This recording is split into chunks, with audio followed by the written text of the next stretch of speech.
one of the things I've been trying to put together in my head, and this is where these conversations are always super valuable for me. And you know, I'm a firm believer. Anyone that's ever met me at a conference will know if there's one person in the room that's going to ask the stupid question that maybe a few of us weren't, a few other people maybe were a bit afraid to. I'm never afraid to look like an idiot because I'd always ask a stupid question and refine my thinking. I've been trying to piece together the difference between customer satisfaction, customer experience, and customer success. Because I can't quite identify for myself whether they're just synonymous terms and they're just buzz phrases being thrown around, or whether there is actually a difference between each of these layers. I mean, again, I'd love to get your thoughts around that and to drill into that a little bit, because I think also I joke around a little bit about some of these things. I think understanding and identifying labels is an important thing if we're going to truly be able to talk about and improve upon an area.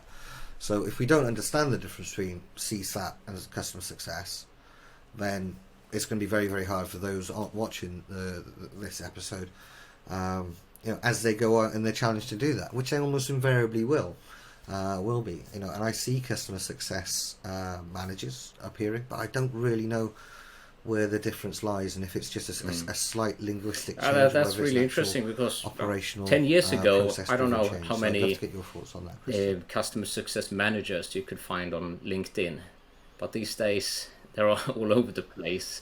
And this, in a way, also goes hand in hand with this digital transformation, the shift also from frontline heavy field service to more back office heavy software-based services, where you have these recurring revenue streams, where you have this connectivity between customer and supplier.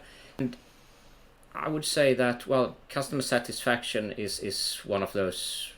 I don't now have a sort of great academic definition in mind, but it's what it says. It's about being satisfied. You're a happy customer, but still it doesn't necessarily translate into customer loyalty. You can be a happy customer, but you pick a different brand next time you buy a car, because, well, I was happy with a BMW, but I'd like to try the new Jag perhaps, or I don't have the money, so I go for a cheaper option, a cheaper brand. So clearly loyalty is important. What we are seeing now is customer experience management being more important, I think, as companies are servitizing, because nowadays it therefore becomes very important to have this coherent customer experience all across the customer journey, across different phases of the customer journey. We have the pre-bid engagement, the value proposition stage, the implementation, and then of course the longer operation stage. It's also a matter of, well, how do the customer perceive our offer, the relationship and the overall offering across different customer functions. And it also then highlights the importance of touchpoint control. Some touchpoints are controlled by the vendor, others perhaps by service partners, and the third type of touchpoints controlled by the customer.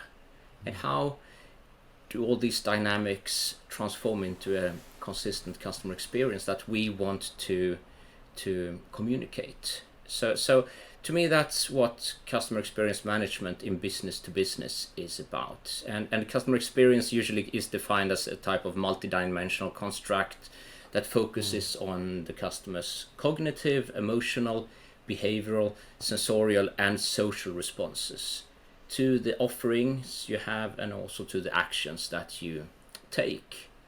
And now what we are seeing is a lot, as you said, on focus on customer success.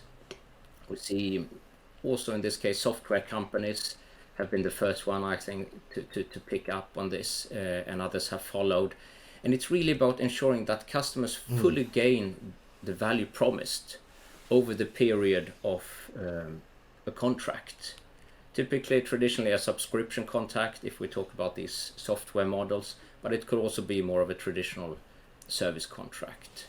So to me that goes quite a lot hand in hand with the focus on customer experience, but really ensuring that customer success in terms of monetized value, and ultimately how that then transforms into success also for the vendor.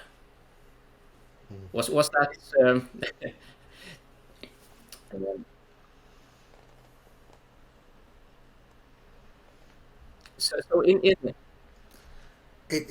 sorry, Yeah. Chris. So Yeah, I no, mean, thank you, in a thank you. company, Yeah, you and it would then have customer success managers that perhaps the way you are explain the that, ones I can responsible go for on. Sorry, yeah, orchestrating please. all these different success management activities, integrating the tasks from marketing, you have sales, perhaps training, and various types of service and support during the acquisition, the retention, and the expansion phase. So both coordinating this internally and then also in the joint value creation sphere together with the customer and different customer functions.